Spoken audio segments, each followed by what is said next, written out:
Hello students, today we will be studying next part of this topic, fluid, properties of fluid. In this topic we will be studying application of Pascal's law, where Pascal's law has been used. Next, hydroxy paradox and measurement of pressure. For measuring pressure, what all instruments has been used, that we will be studying. So let's start. Hydraulic lift. This is the applications of Pascal's law. Each and everything is based on Pascal's law only. You can see this in this hydraulic lift, or hydraulic lift has been used basically in our garages for lifting heavy vehicles. Means what, you can see this two pistons S1 and S2. These are two pistons. S1's area is quite less as compared to S2. As S1's area is quite less, so we can displace S1 piston by applying very small amount of force, whereas S2 area is quite large. Okay, so we can put heavy mass over here, we can put truck, four-wheelers or anything, and we can lift it very easily.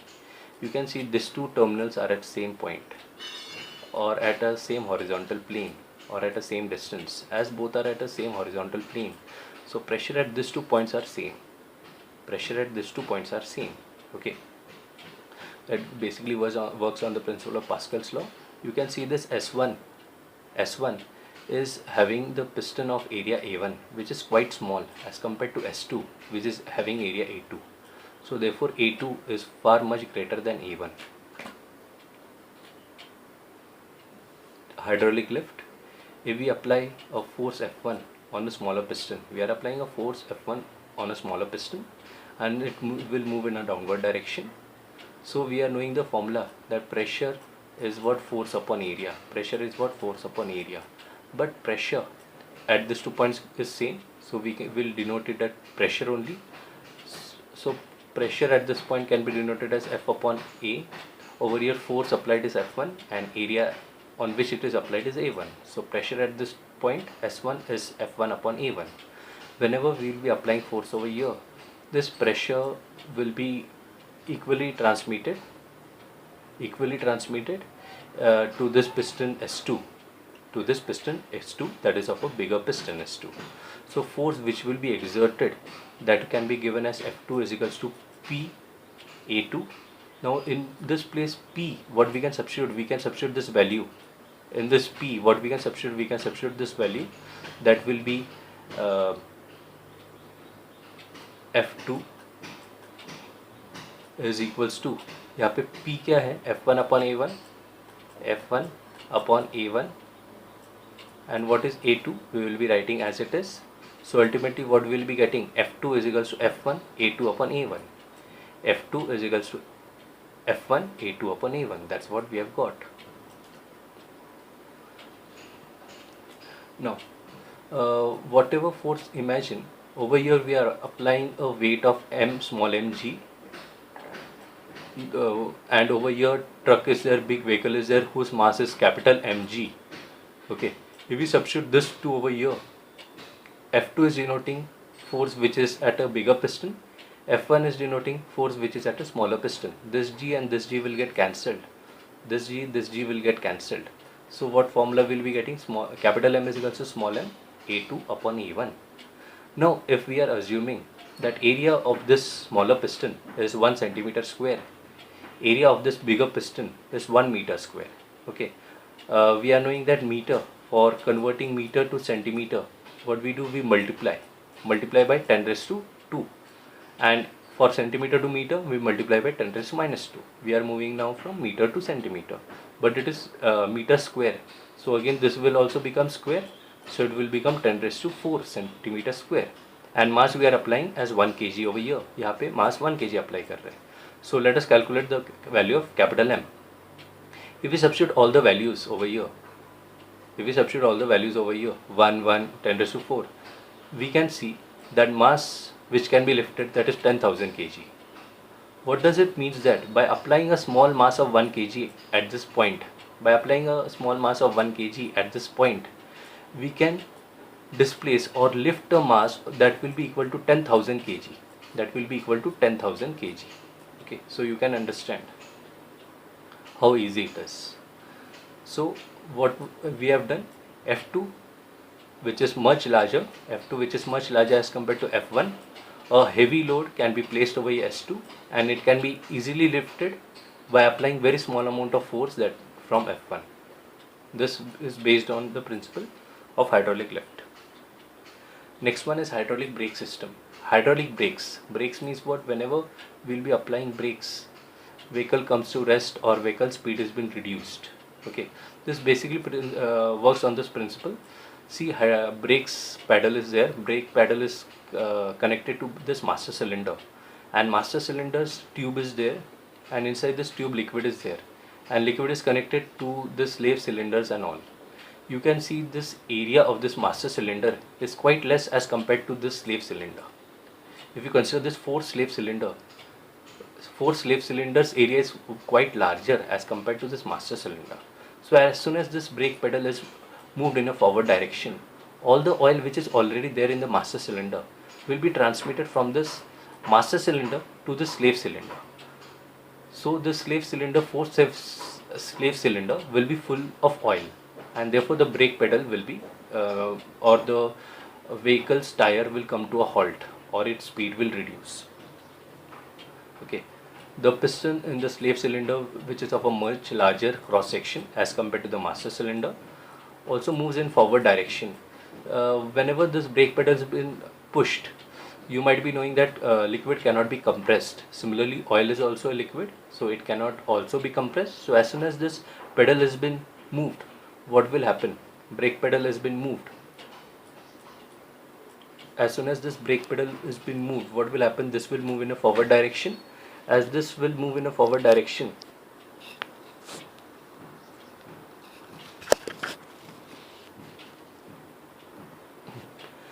so as soon as this will move in a forward direction, so slave piston will also be moving in a forward direction. Now try to understand this one. Okay, as we are moving this brake pedal, what will happen? The oil which is already there in the master cylinder will be transmitted to this slave cylinder, and this slave cylinder will transmit all this. Previously its dimension was like this. Now it will start expanding, means it will start moving in this direction. As soon as it starts moving in this direction, this brake shoe also will start moving in outward direction, due to which it will come in contact with the tire. And due to friction, what will happen? This tire will stop. This causes a movement of of the vehicle to slow down. Okay, so this is a hydraulic brakes. Over here, pressure at all this interval is the same like previously. Over here, force F1 we are exerting, which we will be exerting by applying this brakes, and we will be applying this brakes at this area A1, due to which what will happen? All the oil which is there in the master cylinder will flow from A1 to slave cylinder, that is of area A2. Okay, and force which will be exerted, that will be F2. So previously, pressure whatever which we are applying at the brakes pedal is given by pressure is equals to F1 upon A1, which is transmitted equally throughout the system, and the force F2 by applying force F1, this slave cylinder will move with the force F2, and F2 can be given as P into A2. Now this P, in this P we can substitute this value, that is F1 upon A1. So F1 upon A1 into A2. So this is the final formula of F2, and it is similar to hydraulic lift only. This formula is also similar to that one. Now what we have done, we have displaced the slave cylinder which was of a larger area, and master cylinder is of a quite less area. By applying very small amount of force F1, we have made the vehicle stop or halt or decrease its speed. Okay, so our force which is very less is being transmitted to very large amount of force, due to which vehicles halts or stops. Okay, next one is hydrostatic paradox. Paradox, you have to understand this word paradox. Paradox means what? Whatever it is looking like that, it is not actually like that. Okay, so if you see this 4 beakers A, B, C, D, can you tell me at which beaker pressure is maximum? Many of you might be telling pressure at C is maximum, because over here it is very narrow. but the fact is that pressure at A, B, C, D, all at this point pressure is same. Okay, because pressure is independent of the shape. Pressure is independent of the shape as well as the, for a stationary liquid, this liquid is stationary, it is not flowing. Pressure at is same at all the horizontal plane. This is a horizontal plane, A, B, C, D, this all are at the same horizontal plane. So pressure will be same at all this horizontal plane. It is irrespective of the shape. It is irrespective of the shape means what? It doesn't depends upon the shape. So pressure depends only on the height of the liquid column and it does not depends upon the shape. In this case, height of the liquid column is same for all vessel. Height of the liquid column is same for all the vessel because it basically depends upon the density. But you will see that it is interconnected, means only one liquid is moving from one end to another end. So density of the liquid will be same. Next one is height. Height, as both are at all these terminals are at same horizontal level, so height will be also same, and g is the acceleration due to gravity. Therefore, the pressure of the liquid column at each vessel is the same, as this system is in equilibrium or the liquid is stationary. Next one, measurement of pressure. How we will be measuring pressure? Pressure we will be measuring with the help of a mercury barometer. Take for example, we are having a container. Inside this container, mercury is already there. We will be taking a test tube. We will be taking a test tube, dipping the test tube inside it. We will be taking empty test tube, dipping inside it, and then we will be tilting it like this. Then we will be tilting it like this. Okay. As soon as we tilt it, what will happen? Excess of mercury will go away. Excess of mercury will go away, and over here you can see that there is some sort of vacuum created, or there is no air particle as well. As there is no air particle, it is called as a torsional vacuum. What is it called? Torsional vacuum. Okay. Now over here, as there is no air particle is only not there. So pressure at this point, Pa can be taken as 0. Pa can be taken as 0 as no air particle is there. See, we are sitting or standing. Due to air particles above us, we can feel pressure. But over here, no air particle is there or vacuum is there. So pressure at A is equals to 0. Okay. And pressure at point C. Pressure at point C will be only due to atmospheric pressure. Pressure at point C will be only due to atmospheric pressure. Only due to atmospheric pressure means what? PC can be denoted as pressure atmospheric pressure. But you will see that C and B are at same horizontal plane. Whenever they are same at the same horizontal plane, pressure across both of them is same. So PA is equals to PC, same horizontal level. So we are knowing the pressure difference formula. Pressure difference formula. This is the height. So pressure difference at B minus pressure difference at A. Or this is a formula, that is P2 minus P1 is equals to H rho G. P2, pressure at the higher interval. PB is at a higher interval as compared to A. So PB minus PA is equals to H rho G, where H is the height of the liquid, rho is the density, and G is the acceleration due to gravity. But PA is equals to 0, which we have already proved. Pressure at this point is equals to 0. So PB can be denoted as H rho G. PB can be denoted as H rho G. But PB is equals to what? PB is equals to what over here? PB is equals to PC. We have already stated. And PC is equals to what? PC is equals to P atmosphere. So what does it state, sir? That pressure, atmospheric pressure is equals to H rho G. Atmospheric pressure is equals to what? H rho G. This we have got. Now, pressure, atmospheric pressure can be easily found out with the help of this formula. That is H rho G. If we are knowing the height up till which liquid is getting raised, if we are knowing what liquid we are taking,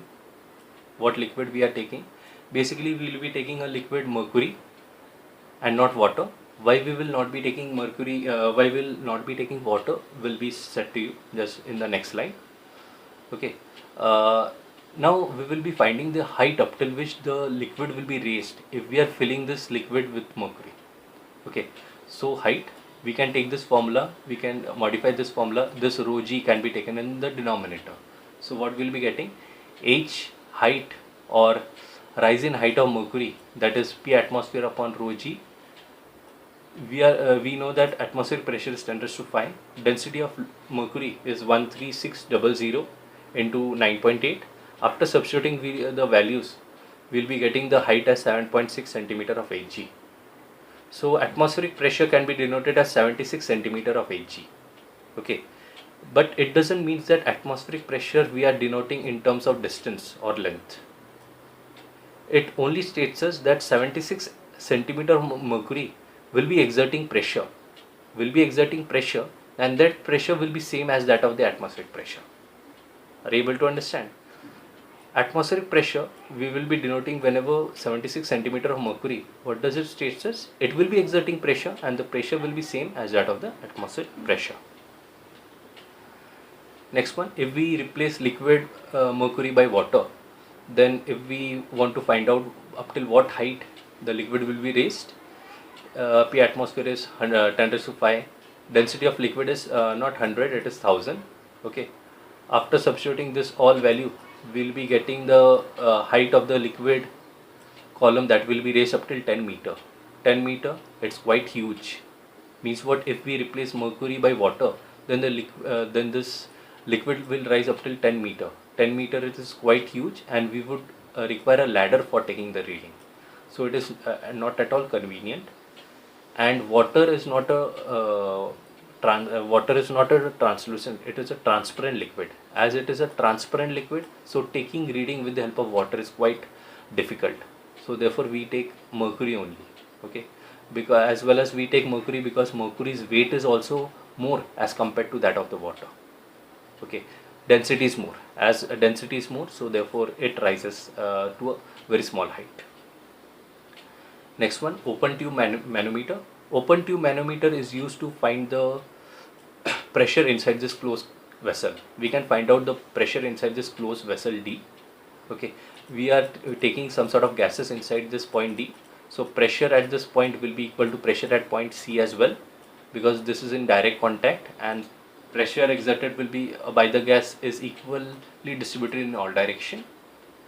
And we will see that this B and C are at same horizontal plane or same level. So pressure at point B will be equal to pressure at point A as well.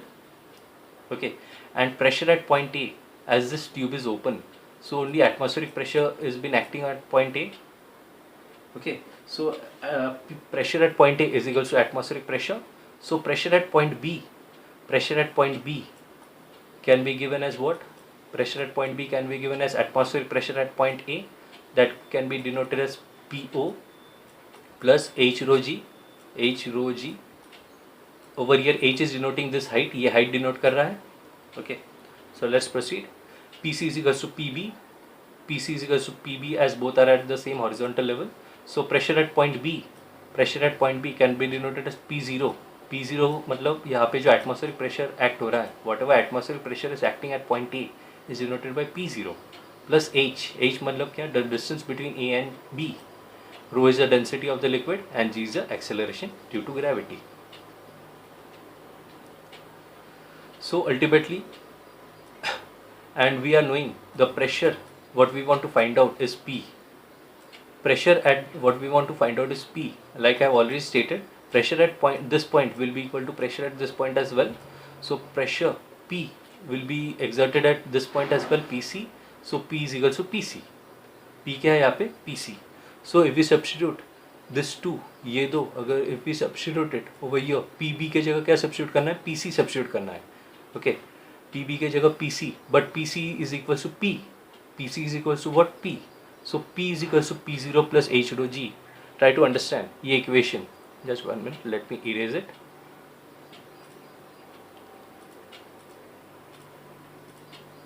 Okay, यहाँ पे क्या है? PB is equal to P0 plus H rho G.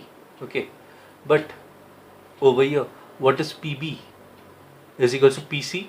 PB is equal to PC, like I have already stated, PB is equal to PC already.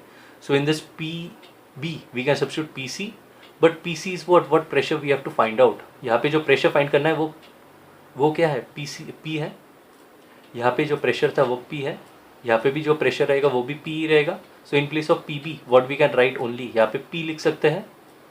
So ultimately this equation will be P is equal to P0 plus H rho G. P is equal to P0 plus H rho G. Now manometer, what is it measuring? Manometer is measuring gauge pressure only. If we take P0 over here, what we'll be getting? P minus P0 is equals to H rho G. Now H rho G is denoting gauge pressure. Okay, so gauge pressure whichever is at point D, we can write with the help of this equation, P minus P0 is equals to H rho G. Thank you.